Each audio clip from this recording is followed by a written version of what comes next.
Episode 807 master warrior in cultivation world. यह story मेरे channel addition पर अपलोड किए गया है। चलिए शुरू करते हैं। संत सम्राट, यह सही कहा। आध्यात्मिक गुरु बिटर और आध्यात्मिक गुरु रोशु जनार्दन के बाएं और दाएं खड़े हो गए। उनके शरीर के चारों ओर की गहन ऊर्जा उमड़ रही थी और उनकी आंखों में स्पष्ट रूप से इस कड़वे अंत को देखने का दृढ़ संकल्प झलक रहा था। एक बार जब संत सम्राट ने अपनी बात कह दी तो दिव्य सम्राट पवित्र भूमि के सभी आध्यात्मिक गुरु, बुजुर्ग और शिष्य जनार्दन का साथ देने के लिए अपनी सीटों से उठ खड़े हुए। जनार्दन के शब्दों ने बिना किसी चूक के उनके हर एक के दिल में गरिमा और सम्मान की ज्वाला को पूरी तरह से प्रज्वलित कर दिया था। वो बिल्कुल सही था। दिव्य सम्राट पवित्र भूमि के रूप में उन्होंने 10,000 वर्षों तक गर्व से आकाश महाद्वीप पर राज किया था, इसलिए वे किसी और का बनने के लिए खुद को कैसे त्याग सकते थे। हे जनार्दन, ऐसा लगता है कि आपने खुद को यहाँ पहला अवज्ञाकारी बनने के लिए तैयार कर लिया है। जलंधर जरा भी निराश या नाराज नहीं था। इसके बजाय उसने एक ऐसी बेरुखी भरी हंसी दी जो शैतान की तरह मोटी थी। जलंधर, तुम आकाश के नीचे की हर चीज के शासक बनना चाहते हो और तुम्हारी मौजूदा शक्ति को देखते हुए मेरे पास तुम्हारे उस पद को स्वीकार करने के अलावा कोई विकल्प नहीं है। लेकिन अगर तुम चाहते हो कि हम तुम्हारे पैरों पर गिड़गिड़ाते हुए गुलाम बन जाएं, तो सपने देखो। जनार्दन ने दांत पीसते हुए कहा। उसके हाथ कसकर बंद मुट्ठियों में बदल गए और उसके शरीर में बेचैनी से गहन ऊर्जा घूम रही थी, जो बेसब्री से मुक्त होने की प्रतीक्षा कर रही थी।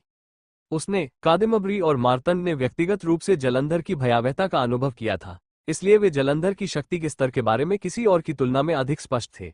इसलिए एक बार जब ये शब्द उसके मुंह से निकल गए तो उसने इस दिन से आगे जीने की योजना नहीं बनाई थी, भले ही उसका नाम जनार्दन था।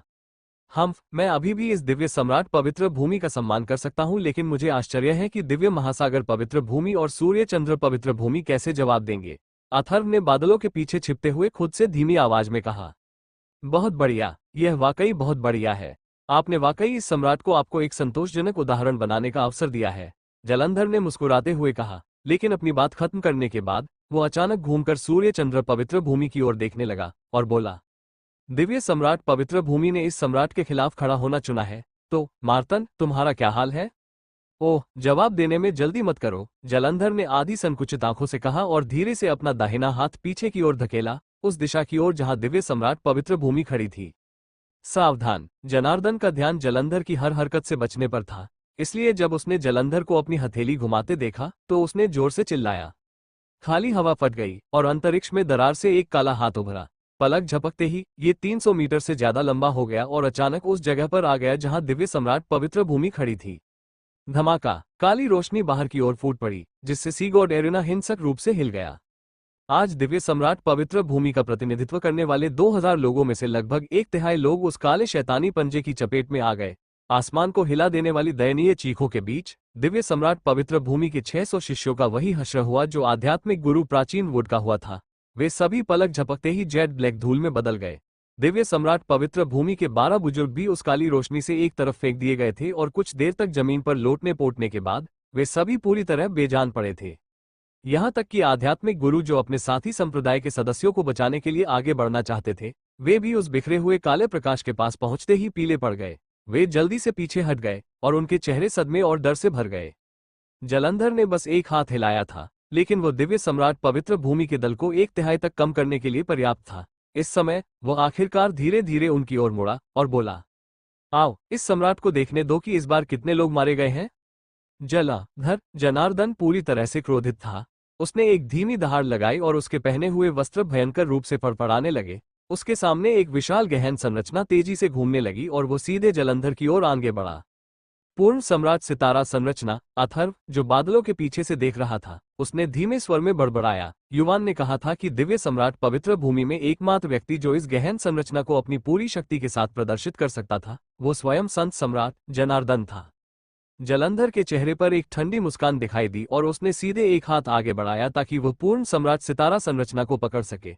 तीव्र सुनहरी रोशनी तुरंत काली रोशनी से टकराई, लेकिन पूर्ण सम्राट सितारा संरचना ने एक चीख निकाली और यह मुड़ना शुरू हो गई। जनार्दन का शरीर भयंकर रूप से कांप उठा और वह तुरंत लुढ़क गया, लेकिन उसने हवा में घूमते हुए एक भयंकर चीख निकाली। उसके बाद वह अपने पैरों पर वापस आ गया। साथ ही पूर्ण सम्राट सितारा संरचना अचानक चौड़ी हो गई और हवा में झपट्टा मारकर जलंधर पर हमला करने लगी। हे, तुम तो हद से आगे निकल गए। जलंधर ने तिरस्कार भरी गहरी हंसी को बाहर निकाला और उसके हाथ पर लगी काली रोशनी अचानक बाहर की ओर फूट पड़ी, जिसने तुरंत पूर्ण सम्राट सितारा संरचना को भेद दिया।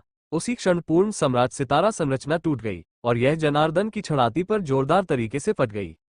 उफ! जनार्दन के शरीर की सारी ऊर्जा बिखर गई और वह दूर उड़ गया। उसके मुंह से खून का एक बड़ा बादल निकला और वह हवा में 10 फीट से भी ज्यादा ऊपर उड़ गया। संत सम्राट, आध्यात्मिक गुरु बिटर और आध्यात्मिक गुरु रोशु हवा में उड़ गए और जनार्दन के गिरते हुए शरीर को अपने कब्जे में ले लिया। जिस क्षण वो उनकी बाहों में आया, दोनों ही लोग पूरी तरह से हिल गए। जलंधर की हथेली के एक प्रहार ने जनार्दन को इतनी बुरी तरह घायल कर दिया कि वास्तव में उसकी जान को खतरा हो गया था। जलाधर, जनार्दन के 7 छिद्रों से खून रिस रहा था और उसके शरीर की सारी गहन ऊर्जा बहुत अराजकता में फेंक दी गई थी, यहाँ तक कि उसके लिए बोलना भी बहुत मुश्किल हो गया था। जनार्दन, ये सम्राट तुम्हें अभी जीने देगा, जलंधर ने उसे नीचे देखते हुए कहा। क्या तुमने नहीं कहा था कि तुम दिव्य सम्राट पवित्र भूमि को नष्ट होते देखना चाहते हो? बहुत अच्छा, तो इससे पहले कि यह सम्राट तुम्हें नरक में भेजे, वो तुम्हारी दिल की इच्छा पूरी करेगा और तुम्हें व्यक्तिगत रूप से ये देखने देगा कि दिव्य सम्राट पवित्र भूमि कैसे इस दुनिया से पूरी तरह से गायब होने जा रही है। इस सम्राट द्वारा शासित दुनिया में जो चीजें आज्ञा का पालन नहीं करती, चाहे वे कुछ भी हो, उनके अस्तित्व में बने रहने का कोई कारण नहीं है। जनार्दन ने जलंधर की ओर उंगली बढ़ाई, लेकिन उसके मुंह के कोने से फिर से खून बह निकला। सी गॉड एरिना में माहौल अचानक कई गुना ज्यादा दमनकारी हो गया। हर कोई ठंडी हवा में सांस ले रहा था और अनगिनत आंखों की पुतलियां कांप रही थीं और सिकुड़ रही थीं। हालांकि उन सभी ने सुना था कि वर्तमान जलंधर बहुत शक्तिशाली हो गया है, लेकिन अब जब उन्होंने आज इसे व्यक्तिगत रूप से देखा तो उनके दिल सदमे और डर से कांप उठे। उसके हाथ की एक सहज लहर से दिव्य सम्राट पवित्र भूमि के सैकड़ों शिष्यों और उनके 10 से अधिक बुजुर्गों ने तुरंत अपनी जान गंवा दी थी और ऐसा लगा जैसे वह घास काट रहा हो। लेकिन जिन लोगों को उसने काटा था वे कोई कमजोर लोग नहीं थे, वे आकाश महाद्वीप में सबसे शक्तिशाली पवित्र भूमि के सदस्य थे। वे अधिपति और संप्रभु थे, एक ऐसा स्तर जिसे अनगिनत गहन अभ्यासी अपने जीवनकाल में प्राप्त करने का केवल सपना देख सकते थे। लेकिन जलंधर के सामने वे घास से ज्यादा कुछ नहीं थे। यहाँ तक कि दिव्य सम्राट पवित्र भूमि के संत सम्राट, वो व्यक्ति जिसे आकाश महाद्वीप द्वारा सार्वजनिक रूप से नंबर 1 व्यक्ति के रूप में स्वीकार किया गया था, वो केवल 2 आदान प्रदानों के बाद जलंधर द्वारा भारी रूप से घायल कर दिया गया था। यह ऐसी शक्ति थी जिसकी वे स्वप्न में भी कल्पना नहीं कर सकते थे। जनार्दन, अतीत में आपकी तुलना अभी भी हमारे महान तलवार मास्टर से की जा सकती थी, लेकिन आज हमारे महान तलवार मास्टर पहले से ही भगवान सम्राट बन चुके हैं। तो क्या आपको लगता है कि आपका उल्लेख अभी भी भगवान सम्राट के साथ एक ही सांस में किया जा सकता है? हुन्फ, भगवान सम्राट ने आपको पहले ही एक मौका दिया है, लेकिन ये सोचना मूर्खतापूर्ण है कि आप वास्तव में उन्हें मना कर देंगे। आप सभी वास्तव में मृत्यु की तलाश कर रहे हैं। दिव्य तलवार पवित्र भूमि के चौथे बुजुर्ग ने ठंडी मुस्कान के साथ कहा।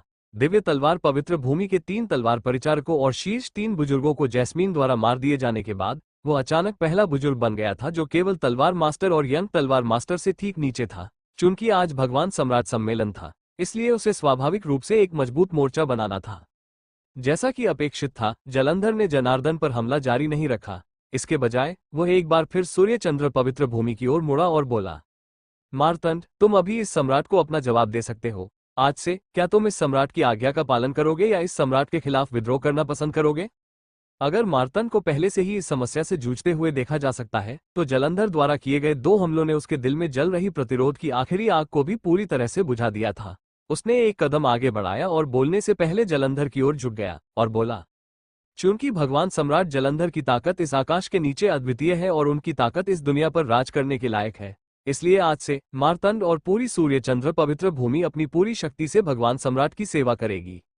आह, सूर्य चंद्र सम्राट! मार्तंड के पीछे खड़े कई लोग सदमे और भय से चीख उठे। चुप रहो, मार्तंड ने धीमी आवाज में चिल्लाया और कहा, क्या ये हो सकता है कि आप चाहते हैं कि सूर्य चंद्र पवित्र भूमि इस दिन के बाद धरती से गायब हो जाए? हालांकि उन असंतुष्ट लोगों के चेहरे पर अभी भी पीड़ा के भाव थे, फिर भी कोई भी फिर से नहीं बोला।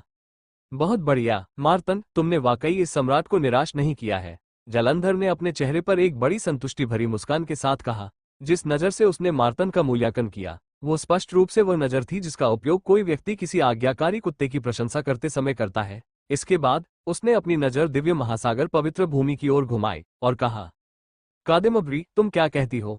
जैसे ही कादेमब्री बोलने वाली थी, उसके बगल में खड़े विनीत ने एक कदम आगे बढ़ाया और कहा, जलंधर, हमारी दिव्य महासागर पवित्र भूमि और ब्लैक मून मर्चेंट गिल्ड ने पूरे 10,000 वर्षों के बाद ही अपनी वर्तमान नींव प्राप्त की है। हमने इस मुकाम तक पहुंचने के लिए पीढ़ी दर पीढ़ी मेहनत की है और यह सब हमारी दिव्य महासागर पवित्र भूमि की भव्य शक्ति को बनाए रखने और हमारे नाम की रक्षा करने के लिए था। कुछ अन्य लोगों के विपरीत, ये तुम्हारे जैसे राक्षस का कुत्ता बनने के लिए नहीं किया गया था। तुम मौत को दावत दे रहे हो। मार्तंड ने क्रूरता से गुर्राते हुए अपना सिर विनीत की ओर घुमाया। ठीक कहा मिस्टर विनीत। दिव्य महासागर पवित्र भूमि के बाकी 4 आदरणीय लोग भी आगे आए और बोले, हम कुछ तथाकथित सूर्य चंद्र सम्राटों की तरह कायर और घृणित नहीं है। किसी और का कुत्ता बनने की तुलना में हम इस जगह पर युद्ध में खुशी से मरना पसंद करेंगे। तुम सब चुप हो जाओ। उन पर जो बात हावी हुई वो जलंधर की हत्या की मंशा नहीं थी, बल्कि कादिमबरी की उग्र फटकार थी। जब विनीत और बाकी 4 आदरणीय लोग उसे अविश्वास में घूर रहे थे, तो कादिमबरी ने जलंधर की ओर अपने हाथ जोड़े और कहा, भगवान सम्राट जलंधर, इस महारानी ने सी गॉड एरिना को उस स्थान के रूप में प्रस्तुत किया है जहां भगवान सम्राट को सभी के भगवान के रूप में ताज पहनाया जाएगा। इसलिए मुझे यकीन है कि मैंने पहले ही पर्याप्त ईमानदारी व्यक्त कर दी है। आज से मेरी दिव्य महासागर पवित्र भूमि स्वेच्छा से भगवान सम्राट के शब्दों पर ध्यान देगी। तुम क्या कह रहे हो? विनीत ने बड़ी आंखें करते हुए पूछा। उन आंखों की पुतलियां असीम सदमे, निराशा और दर्द से भरी थीं, और उसने आगे कहा, तुम पागल हो गई हो। हम 10,000 साल पुराने दिव्य महासागर पवित्र भूमि हैं। हम किसी और के गुलाम कैसे बन सकते हैं? अगर हम ऐसा करते हैं तो हम दिव्य महासागर पवित्र भूमि के संस्थापक पूर्वजों को कैसे जवाब दे पाएंगे? हमारी दिव्य महासागर पवित्र भूमि को इस तरह नष्ट होने देना वास्तव में हमारे संस्थापक पूर्वजों को निराश करने वाला है, कादिमबरी ने जवाब दिया और गंभीरता से कहा। भगवान सम्राट जलंधर की शक्ति कुछ ऐसी है जिसका स्वाद इस महारानी ने व्यक्तिगत रूप से चखा है। अगर वो हमारी दिव्य महासागर पवित्र भूमि को नष्ट करना चाहता है तो उसे बस 1 दिन लगेगा। मैं 10,000 दिनों तक कुत्ता बनने की बजाय 1 दिन के लिए हीरो बनना पसंद करूंगा, विनीत ने पूरी तरह निराश स्वर में कहा और आगे बोला। कादिमबरी, अगर तुम ऐसा करने पर अड़ी रही तो मैं, विनीत, तुम्हें समुद्र के शासक के रूप में नहीं पहचानूंगा और पति पत्नी के रूप में हमारा रिश्ता भी यहीं खत्म हो जाएगा।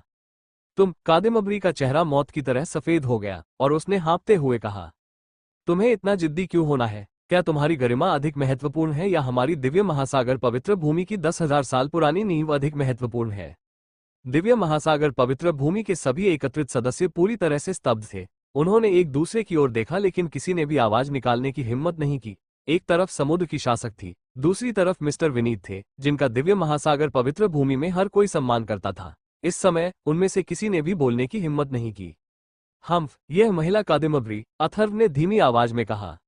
भले ही वो जनार्दन और कादिमबरी को घृणा की दृष्टि से देखता था, लेकिन उसने कभी इस बात से इनकार नहीं किया था कि दिव्य सम्राट पवित्र भूमि और दिव्य महासागर पवित्र भूमि को धार्मिक संप्रदायों में गिना जा सकता है।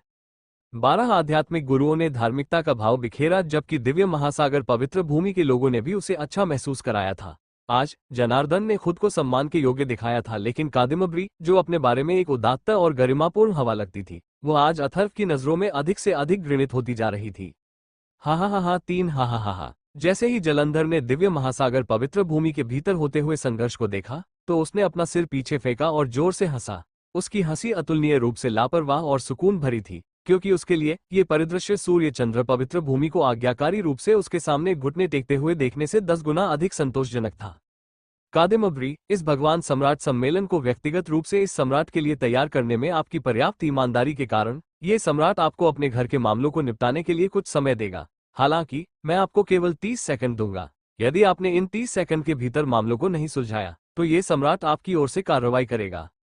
उसके बाद जलंधर का शरीर अचानक मुड़ गया और उसने दिव्य फीनिक्स संप्रदाय की ओर देखा। जिस क्षण वह काली और बर्फीली नजर उनकी ओर गई, दिव्य फीनिक्स संप्रदाय के लगभग सभी बुजुर्ग और शिष्य सदमे में पीछे हट गए।